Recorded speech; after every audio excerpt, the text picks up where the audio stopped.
Welcome back, ladies and gentlemen, boys and girls, to Havin a Chat, the internet's favourite chat-related show. You got your boys, Sam and James, back again to talk about video game-related stuff, really, isn't it, James? I bet everyone is really surprised because I think we went a week without uploading one, and they probably thought we gave up again. But we didn't. We didn't. We actually did. We did an extra one, actually, didn't we? With Kohai, we did the extra E3 Bonanza episode. So there you go. We haven't missed one. Today we're gonna delve back in time to last week. It's a little bit old hat, I guess, but still important. When we didn't talk about it, we didn't get a chance, and I haven't made a video yet, which I was going to do, but I've got a new baby and everything, so there. Nintendo Direct, it's back. Now, what was your reaction to seeing this back, James? I know you're a fan of the old Direct. Well, we all are. As many, if people follow me on Twitter and used to watch my old YouTube videos, which I actually predicted this day, I'm just going to go on record and say that one of my old YouTube videos, right, very old, 2015, predicted that this would be announced. Okay, now in general, I actually really enjoyed the Direct. I thought it was pretty cool, but that's because I went into it not really expecting anything. I didn't have any hype. But I think we talked about this last time, where we see it more as a, we can order a Domino's pizza tonight and watch the Direct because things.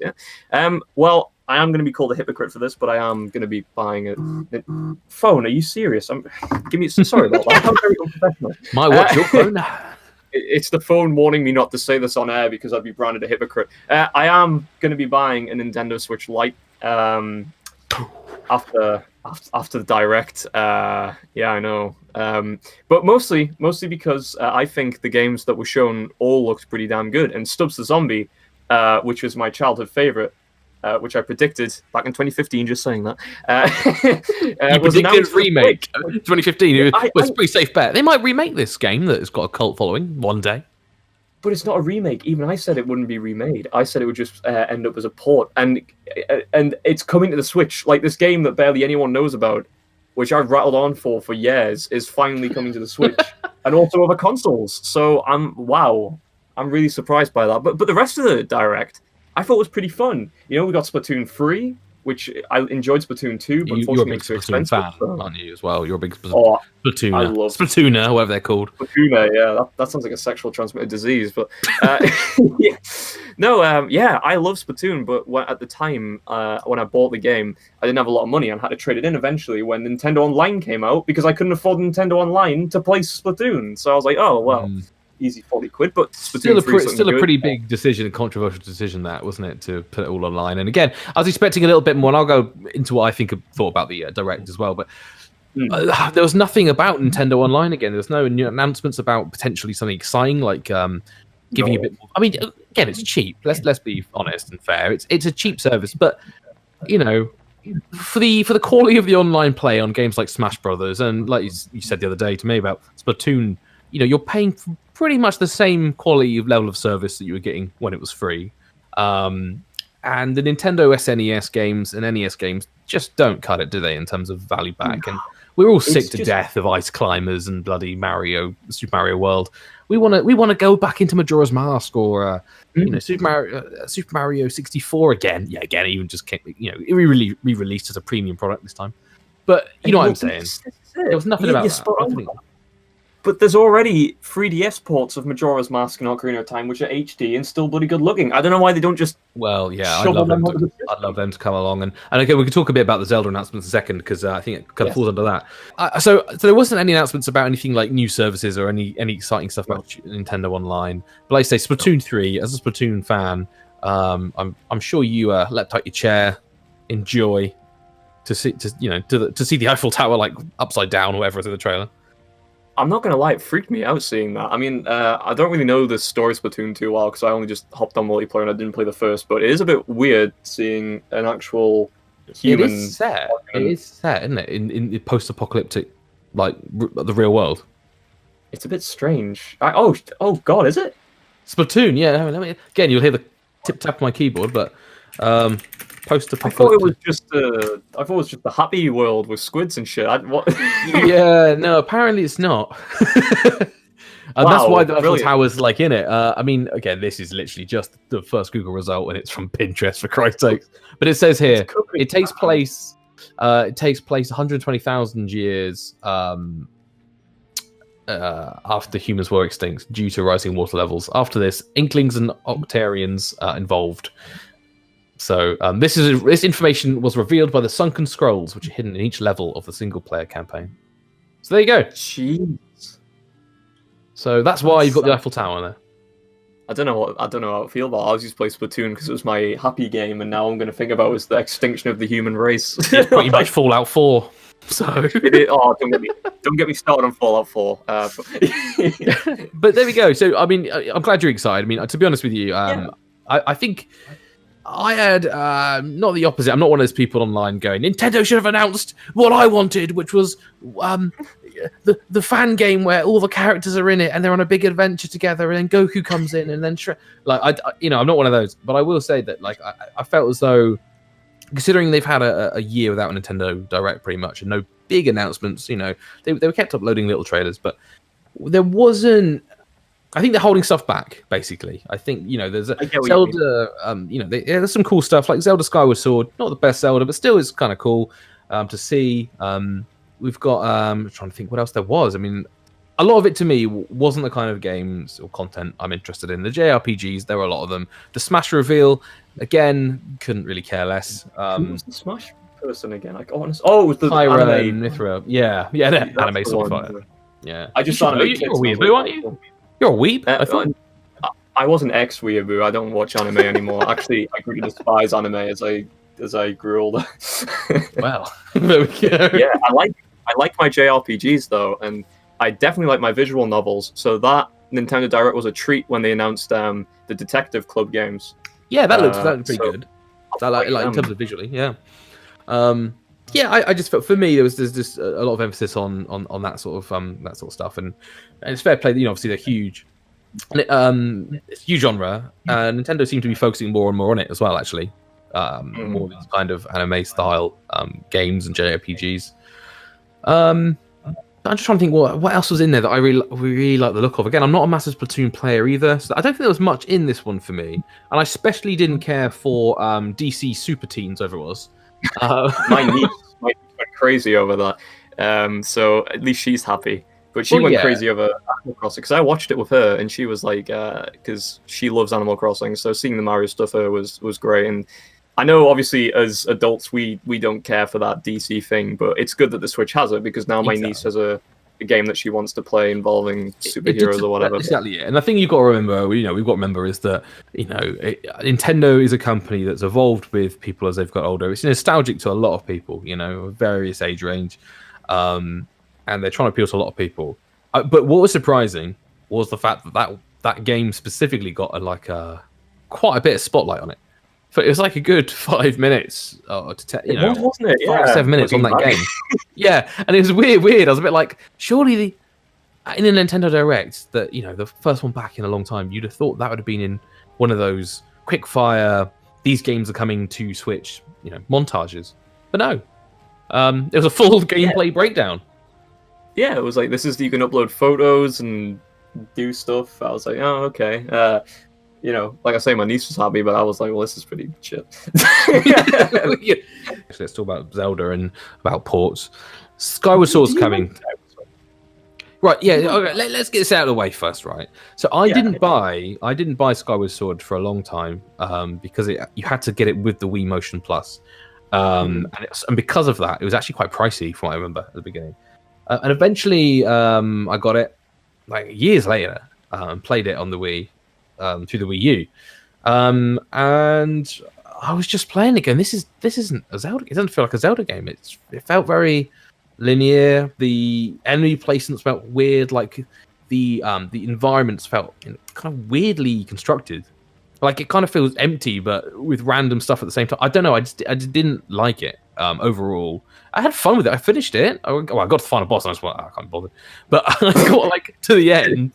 I didn't like the way that you had to fight that. God, I can't even remember what it's called. It's had such a rubbish impression, really. That big black monster thing that's got 2 feet that just walks around. I've got no clue since I've never played the game.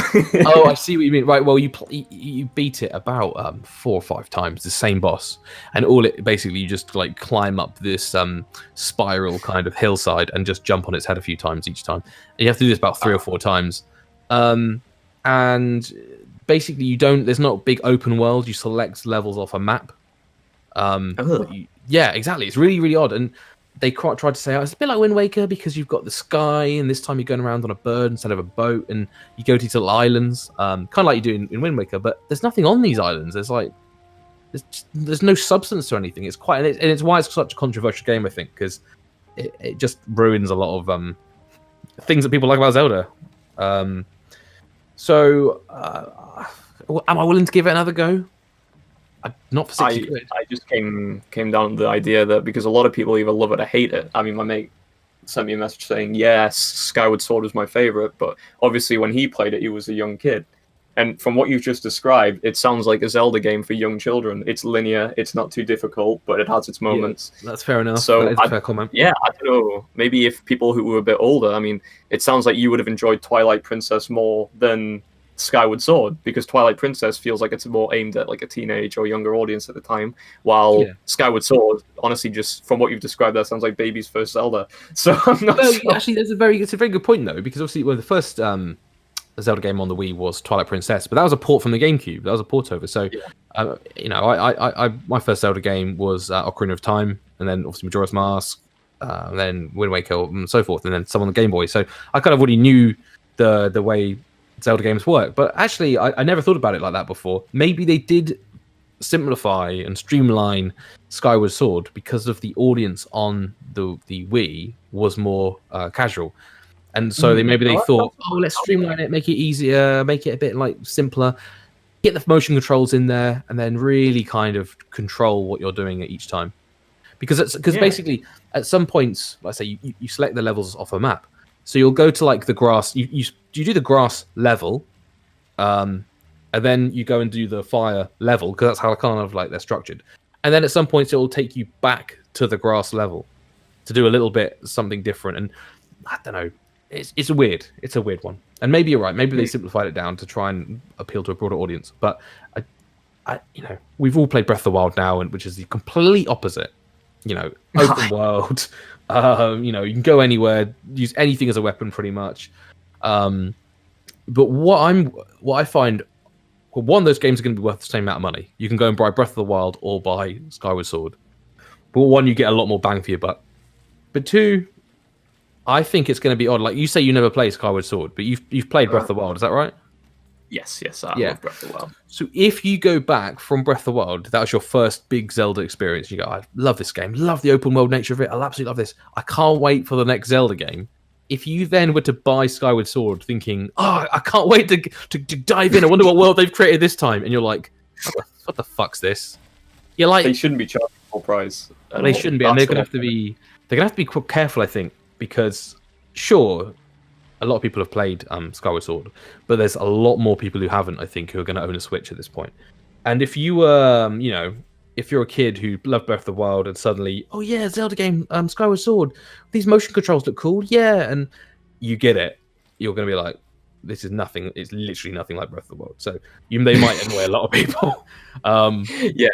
I think it should have been 15 quid, I think, is good enough money for that. It's an old game which you can buy in bargain bins. And that they didn't do anything to it. They didn't up-res the graphics. I mean, when people say Nintendo up-res the graphics, that's no different to changing the resolution settings in your Dolphin emulator as well. It's very simple, yeah. It's a very sort of lazy attempt at it.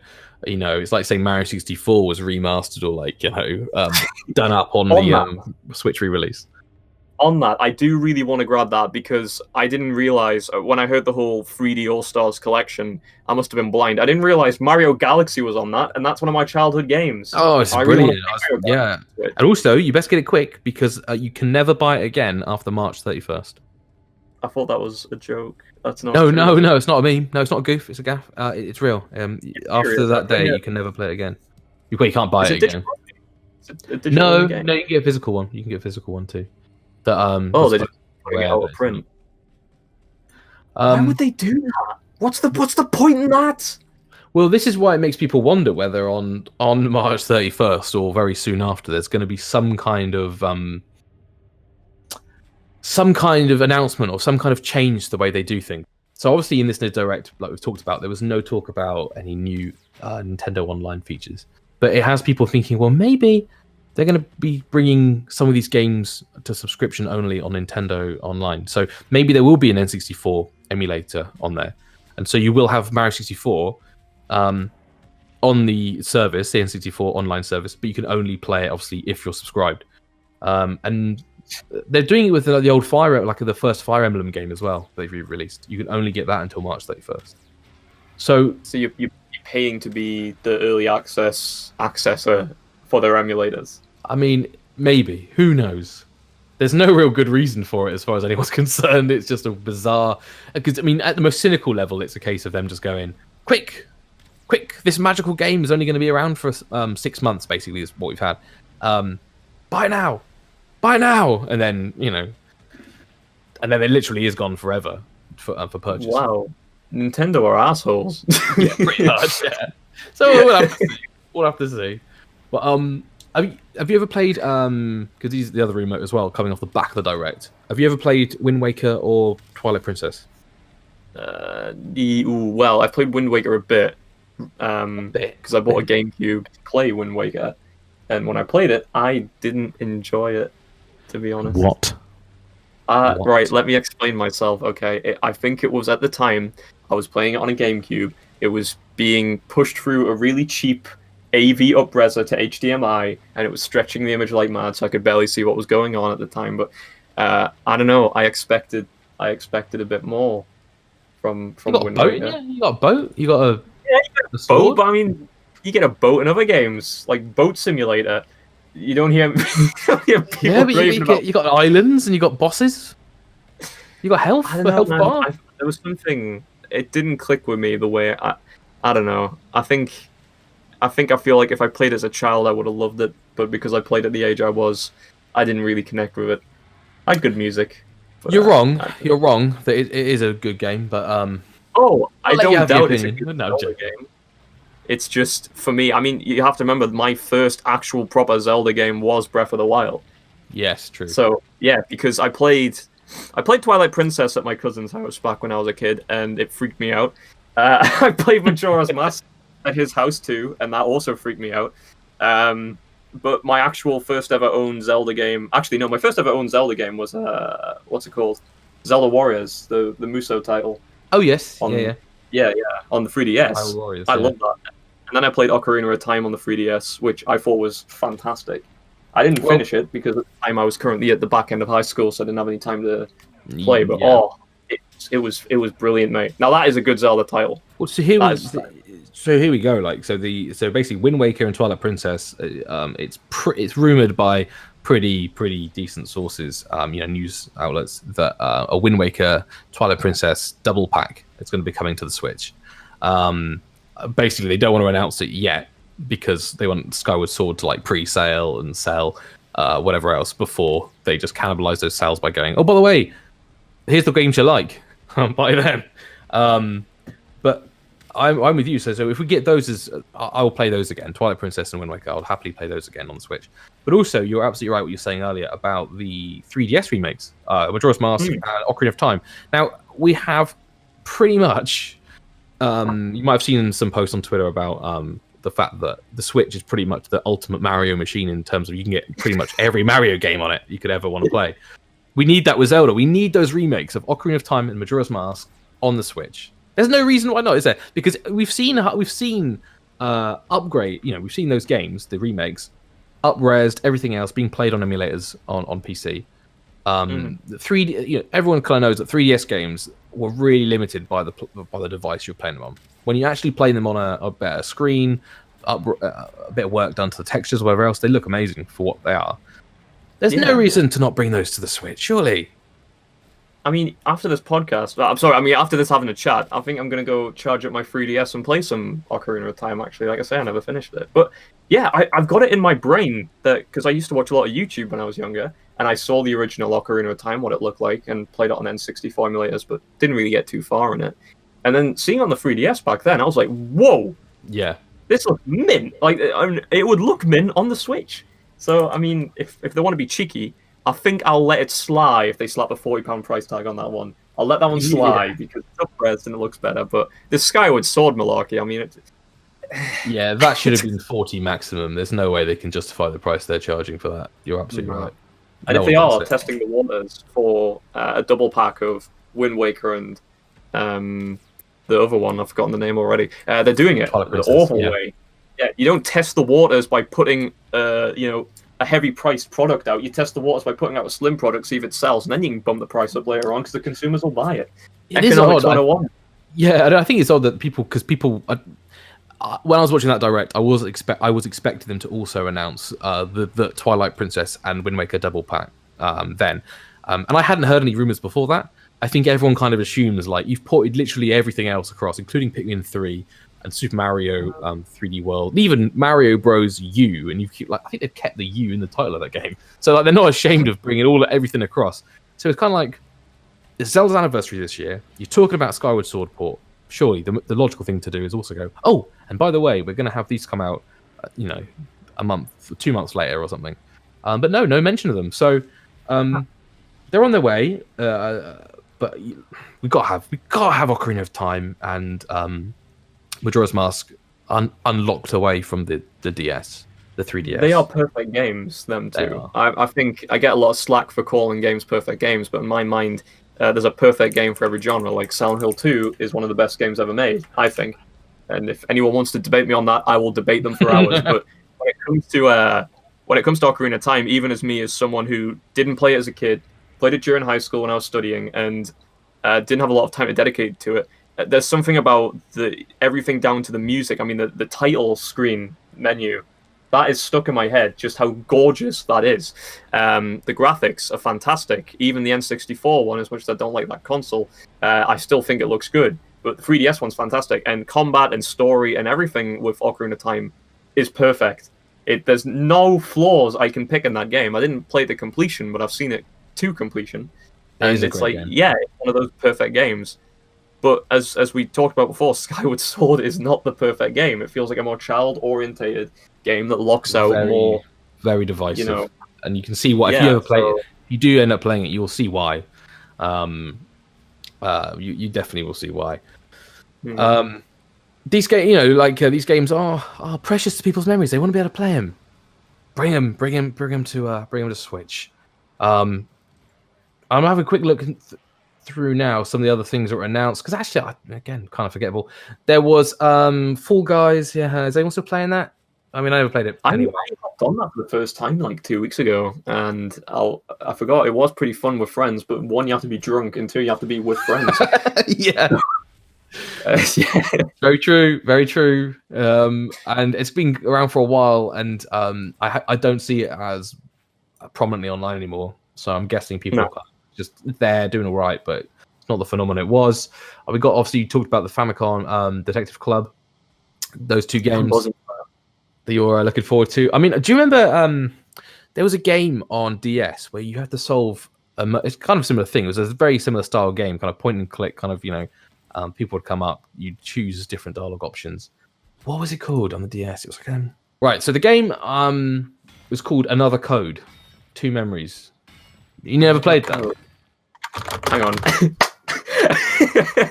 You might actually, it's the sort of thing, I can imagine you liking, because it's basically similar sort of style. I've never even heard of this. Yeah. You're basically going to this island, and you've got to search for your father on this island and solve puzzles, and it's like you talk to people, solve parts of a mystery, and it was pretty good from what I remember. Thank you very much. I've never heard of this game ever, so I'll have a look into this. Yeah. There's some really cool puzzles in there using the two screens of the DS, and I remember there was a sequel, I believe, as well, but I've never played that one. So yeah, I mean, it looked good. Yeah, the Detective Club games look cool. I don't know if I'll end up getting them. But again, art style wise, everything else looked good.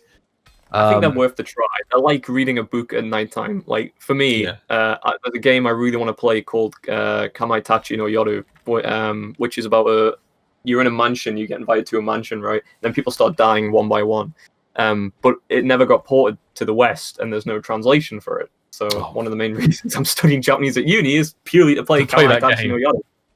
So yeah, Famicom, Detective Club, like, this is an old style Japanese murder mystery thing, and they do that the best. So it's great to not have to worry about going, what does this mean? I can just go, perfect. It's written in the language I speak. Yeah. So this. And sometimes you don't want these big open world sweeping games, do you? You just want something simple. You don't have to put much effort into playing at night after, just don't want to put your brain into it. You just want to, do something that's a bit more than watching a film or a TV show, but not quite playing Dark Souls, Yeah, well, that's why I like visual novels. Visual novels are the best thing for that. You can change the story and there's a bunch of endings, but you don't have to, travel through beating bosses or, screaming in bed because you can't beat Smo. It's it's fantastic. Fuck you, Smo. So quickly run through some of the other games. Not all of them. There's way too many things that are just kind of there. I get. Oh, Mario Golf. It's just Mario Golf, isn't it? It's cool to see, I guess. It looked quite fun, if I'm being honest. I laughed when it got announced, and then I started seeing the different game modes, and I was like, "Ooh, it doesn't look too bad." I remember seeing when I was, again as a kid, a Nintendo magazine, whatever else, you had Mario Golf on N64 and GameCube and stuff, and it was always I'll never play that, but I like the fact it exists.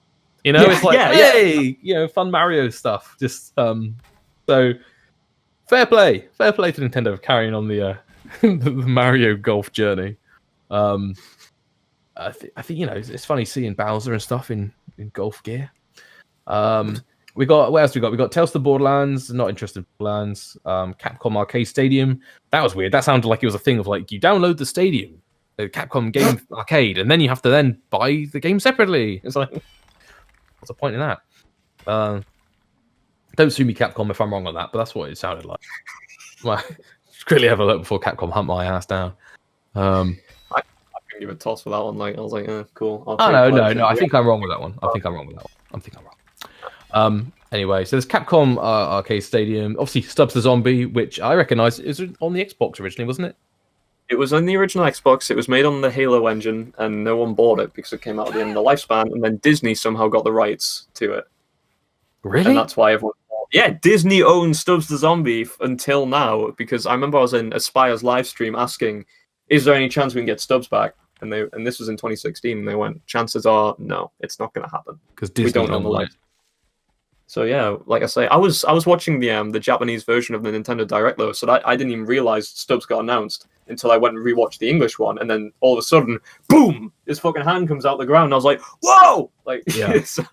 I never played it, but I was surprised to see it. And then I was like, when it came up and it was the old graphics, I was like, "Hang on, is this a modern remake or a sequel?" So this looks a bit shit, but obviously it's not because it is the original version. It is like you said, it's perfect. Its humor's great. Its voice acting's fantastic. It's gory as hell. It's a great co-op as well. Is brilliant. So yeah, it's great fun. Some of the things in here, just the DC Supergirls Team Power. Not interested. Plants vs Zombies. We'll do a live stream of it. Yeah, let's play series. Star Wars Hunters, not much about that at all, but again, it's good that Star Wars licenses away from just EA. There's been a few things. I think Ubisoft making an open world game in the Star Wars universe, and now we got this. So things are starting to trickle out. Hades, I've never played, but people talk about how great it is. Which I think is like a dungeon crawler style game. Hyrule Warriors Age of Calamity expansion pass. Again, I haven't played those. So have you played the Age of Calamity then? Is that the follow up? No, I played the one on the 3DS, Hyrule Warriors. But I remember telling my friend I thought Hyrule Warriors was set before the Great Calamity, and that's what the Great Calamity was. And then Age of Calamity got announced, and that's when it is actually. So I'll probably be picking that up when it's cheap. Yeah, so, and I guess by the time you get when you're playing, getting your Switch Lite. When CX reopens, so I can trade in some stuff. Money's tight. Look, everybody, right? You can judge us, right, for not paying Craig any money, the chatbot that records our calls for your chat enjoyment. But it is the middle of a pandemic, so please go easy on us. Please don't tell HMRC my income comes from CEX. Please, you've got Her Majesty's finest knocking on your door. Open up, James. We know you've been trading stuff into CEX and not declaring it. Declaring it, tax return. I see you've traded in 2 copies of Stubbs the Zombie for 38p. It's like 80 quid for a copy of that. So good thing it's coming to other systems. All of the Nintendo games are always like really expensive as well. All like first party games like Mario games, Zelda, whatever else. They never lose value for whatever reason. Well, I mean, like, you've upset me with that news that I can only buy Mario up to March. Like, I just want to. Well, buy quick, buy fast. My childhood game, man. Sell hard. Shit. Yeah, I'd get the physical edition in the post if you can. Or it's gone forever, unless you buy it on eBay. Obviously, then it's not. So I didn't watch this piece of garbage, right? I know you did. We're going to stop talking about Nintendo and go on to everyone else. The other favorite gaming company around, Sony, and the state of play. James, tell us all about what happened on the state of play. I did dip in and out of it. But, more like state of fucking decay. That was the worst thing I've ever watched in years, man. Like, I think, like I say, you saw my shit posts on Twitter, and me and Stoneman were also joking about how the chances of Silent Hill or Metal Gear, or anything really of an IP that's been lost coming back, the chances were high. We believed it again. We foolishly believed it again. But even then, we were expecting some good stuff. You know, maybe a new Killzone would be announced. I mean, this is a pretty big thing, a state of play. PlayStation 5 is now out. People are now finally able to buy them from the wretched scalpers. So, you know, we need some good content. And they gave us the worst thing in the world. Like, I can't even remember from the top of my head the majority of the games that were announced, because the developers themselves sounded half asleep when talking about the games. Yes. It was abysmal. I mean, one game... I've got a list here. I can go over. So this is for the PlayStation blog. So we have... I didn't watch it. I don't know if this is kind of everything, but it sounds like it probably is. PlayStation 5 enhancements to Crash Bandicoot 4 for some reason. Right. I need to say this because I've not played Crash Bandicoot 4 and the game looks perfectly fine, but the graphics look like absolute ass. I don't know if it's different when you're playing it, but what would be the point? No, they look okay when you're playing it, but still, it's like I don't understand what enhancements you could possibly. But 4K, 60 FPS, faster load times, stuff. So I don't know why it's even news. They needed something. That's it's not a strong opening, is it? The first one of 2021. Then we've got Eternal gameplay, and I think I saw a bit of this actually. It looked like a generic shooter. It looked like Anthem. Eternal. One with the one. Yeah. That's it. Woman. So I switched off at that point. I dipped in. I thought it was a horror game originally, and then gameplay was shown, and it looked awful, mate. It really did look absolutely awful. Like, not to have a go at the developers, but I think if you're going to make a game about someone who seems to be in their own personal hell, being punished for something that they've done, don't turn it into a shooter like Control. But the thing is, Control is a good shooter.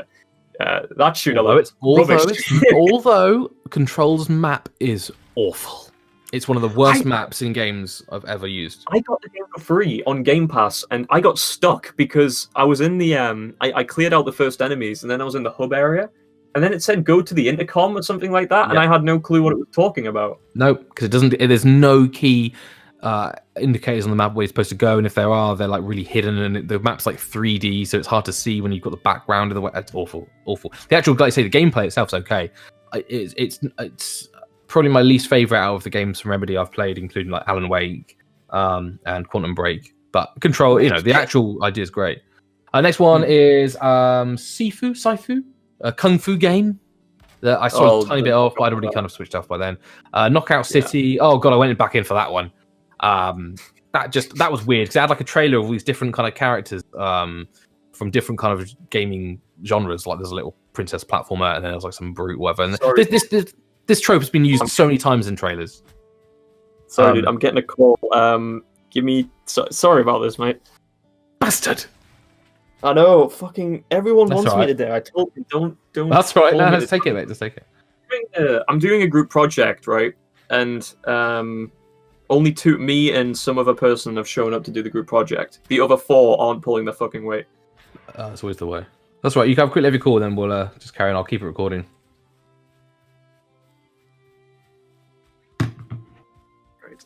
There we go. I've just put a message. Right. Cool. Right. Yeah, we won't for much longer on this anyway. So, yeah, just finish off the Knockout City thing. Yeah. So Knockout City had that trailer, which is again, it seems creative on paper, but actually I've seen it so many times where you've got like a game character just doing like a camera interview, going, "Yeah, well, I'm like this," and I'm like, it's a troll talking about how he likes a coffee in the morning and forgetting his lines. Very funny. And then the game itself looked like, again, just another shitty battle royale game. Like, what? It was really, really cringe. I don't know about you, but I couldn't stand to watch it. I couldn't. I couldn't either. I dipped out. Like I did all of these trailers. Like I mean, like here you go. So the Five Nights at Freddy's sort of security breach looks surprisingly advanced. Obviously, Five Nights you're used to that. The shitty graphics. They're kind of done on purpose. But this actually looked like, that's kind of interesting if they don't mess it up. I don't know really what it is. They showed a lot of people hate on Five Nights at Freddy's. I too kind of hate on it now and again but it's mostly the fan base's fault. I think the games themselves are good horror, and if this turns out to be the graphics are fine, production quality looks pretty good. So yeah. But I'm not going to get hyped for it because it's nothing too special, really. It's like, oh, good, MatPat's going to make another game theory on this. It's going to clog up my subscription box. Fantastic. Yes. Yeah. In a patronising, over-the-top, happy way. Bastard. I hate MatPat. He seems like a nice guy. Constantly. Oh, and now we're going to look at this. Oh, my God. Five Nights at Freddy's. 587! Oh, God. He just wets himself every time a trailer like this comes out. He's like, there's another few million in the bank for me. But yeah, no, like you say, it looks like an indie horror game, but set in the probably a bit more money behind it than that, I imagine. But it's in the Five Nights universe. I don't know. I don't care that much. Like you, let's move on. Oddworld. They keep showing this every single time. Again, Abe's Odyssey. I played that on the PlayStation 1 back along as a kid. Had no idea what I was doing. Just as an alien going, "Oh, hey, let's go. Hey." It was like puzzles that made no sense, no clear direction for me. I hate Oddworld. I will never play it again. Go fuck yourself, Oddworld Soulstorm. I don't know, I'm joking. I think despite the little age gap that we've got, I had the exact same experience because on the Xbox I played Abe's Odyssey and also had no clue what the hell I was playing. And Abe World Odyssey because of it. So yeah, I think that's a standing thing that happens to everyone. None of it made any sense, did it? None of it. Like you start in a room, you wake up and you go, "Oh God," and then you're like, "Well, what do I do? I walk left and right. I could jump a tiny bit off the floor." I don't get this obsession with this as a franchise. Why it's gone on so long? I mean, again, I'm not a fan, so I don't know. I'm sure someone can tell us the appeal. I haven't met anyone that likes that game. They keep bending, don't they? I mean, this isn't the first state of play they've even showed it, or the first event that's only done. But they're treating it like it's like some kind of gem, and you're like, it's just, I don't get it. It looks like a product of the time. It looks so dated. It looks no matter how good the graphics are, it looks dated. The art direction is just lame. It's just lemmings with a nicer coat of paint. That's all it is. Yeah, and punishingly weird puzzles that you don't understand and makes you want to tear your fucking eyes out. On to the next thing. New gameplay and story details revealed for Kenna Bridge of Spirits. I don't know anything about that. I can't even remember that game, pal. No, it looks like, again, it's got like little minion style characters that clearly meant for merchandise sales. I'll put a link to it in the Discord and you'll see what I mean. They're like oh, the Disney looking one. Yeah, but this is the thing, isn't it? Like, I'm going to put the trailer on here just so I can kind of get an idea. I didn't see this trailer originally. Yeah, little cutie minion merchandise thing. Yeah.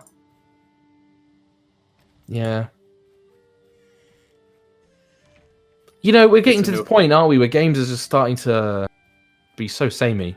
But even when they look beautiful, like this looks amazing, graphic-wise.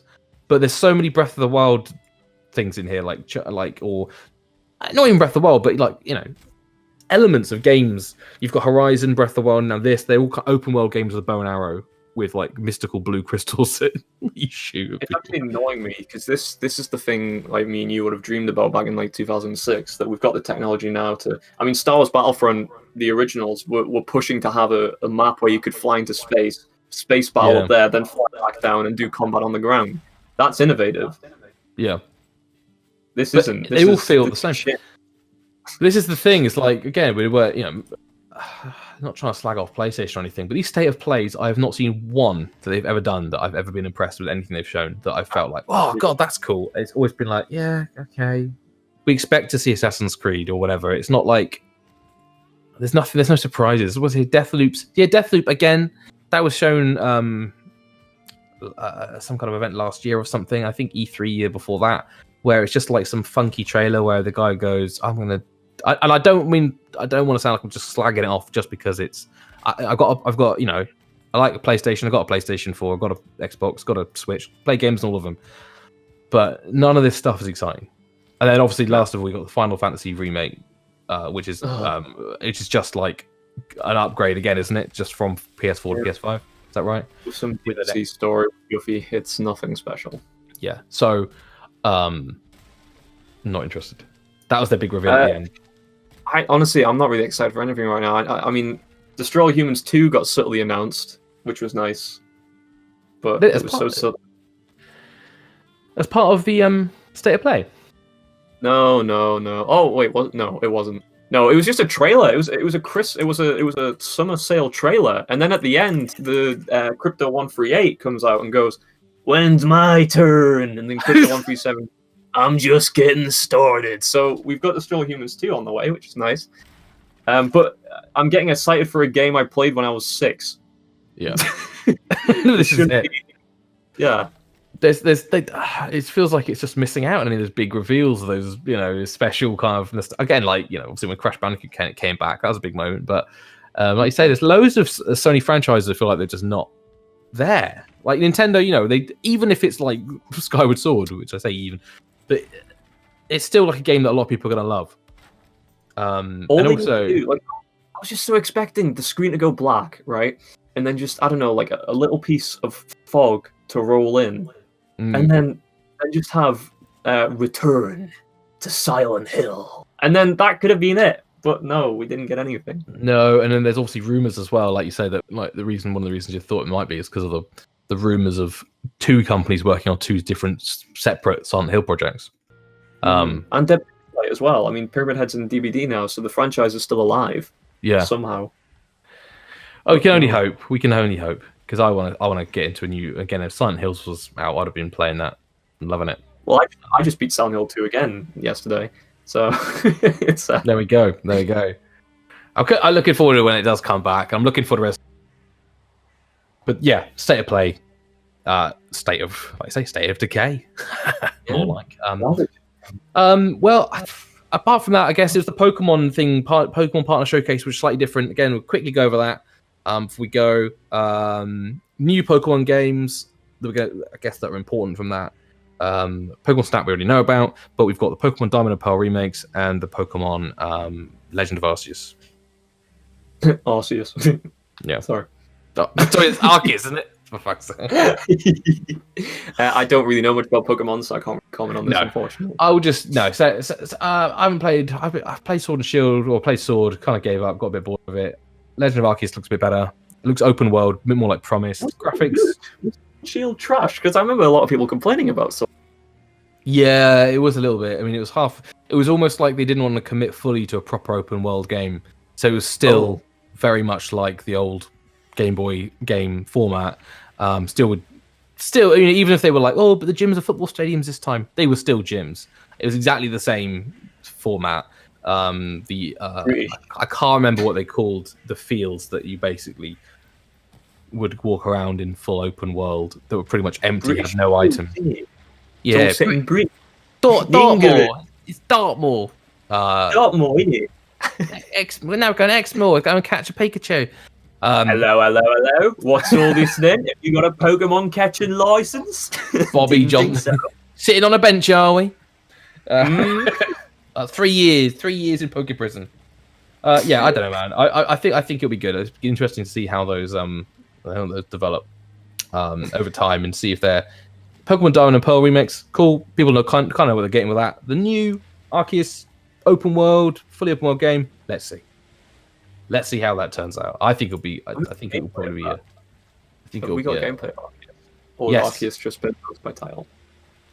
He's in it. They've shown some gameplay of the game. You can check it out now. I could. You can. The options there. On that note, on that note, we're gonna end this Havin a chat. This facade of friendship. This lie of larking around. I don't know. Thanks for tuning in again. Remember to subscribe, follow the channel, follow our antics. We'll have some proper videos up as well. Not just having a chat, but proper videos at some point soon. What do we actually do in terms of videos? Well, we've got to get something up. It's just we can't do Let's Plays, can we? I'll send you a DM. It's like we're gonna have to resort to it. We're gonna have to resort to that in live streams. And begging people for gems or whatever is on Twitch. Bye bye everybody. See you next time. Bye.